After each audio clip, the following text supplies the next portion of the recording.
ಮಂಗಳೂರಿನ ಪ್ರಖ್ಯಾತ ಚಿನ್ನಾಭರಣ ಮಳಿಗೆ ಮಲಬಾರ್ ಗೋಲ್ಡ್ ಅಂಡ್ ಡೈಮಂಡ್ಸ್ನಲ್ಲಿ ವೈದ್ಯರ ದಿನಾಚರಣೆ ಆಚರಿಸಲಾಯಿತು.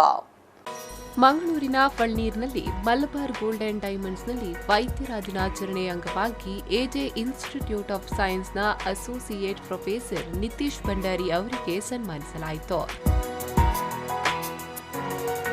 ಸನ್ಮಾನ ಸ್ವೀಕರಿಸಿ ಮಾತನಾಡಿದ ಅವರು, ವೈದ್ಯರನ್ನ ಇತ್ತೀಚಿನ ದಿನಗಳಲ್ಲಿ ಹೆಚ್ಚಿನವರು ದೇವರಿಗೆ ಹೋಲಿಕೆ ಮಾಡ್ತಾರೆ. ಇನ್ನು ಕೆಲವರು ಹಣ ಲೂಟುವವರೆಂದು ಹೇಳುತ್ತಾರೆ. ಆದರೆ ಯಾವುದೇ ವೈದ್ಯ ದೇವರು ಅಲ್ಲ, ಆತನ ಹಣ ಲೂಟುವವನೂ ಅಲ್ಲ. ಆತನು ಒಬ್ಬ ಸಾಮಾನ್ಯ ವ್ಯಕ್ತಿ ಹಾಗೂ ಎಲ್ಲರಂತೆ ಹಣವನ್ನ ಸಂಪಾದಿಸುತ್ತಾನೆ ಅಂತ ಹೇಳಿದ್ರು. ಇನ್ನು ಯಾವತ್ತಿಗೂ ಹಣ ಲೂಟುವ ವೈದ್ಯರಾಗಬಾರದು. ಜನಸೇವೆ ಮಾಡುವ ಮೂಲಕ ಜನರ ಪ್ರೀತಿ ಸಂಪಾದನೆ ಮಾಡುವವನಾಗಬೇಕು.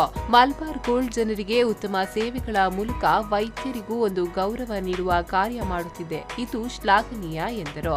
Encourage the relationship between doctors and patients.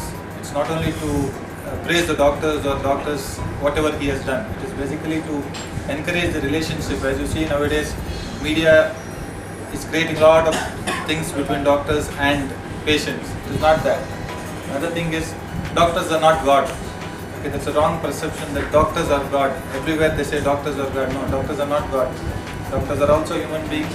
Just like people in Malabar Gold has been trained to create good ornaments and sell it well. We are also trained to treat, diagnose and treat. And saving life is not in our hands. The path goes through us, that's all. Life and death is not in our hands. So that message is not being passed enough to the public. There's always that doctor has killed, doctor has made money.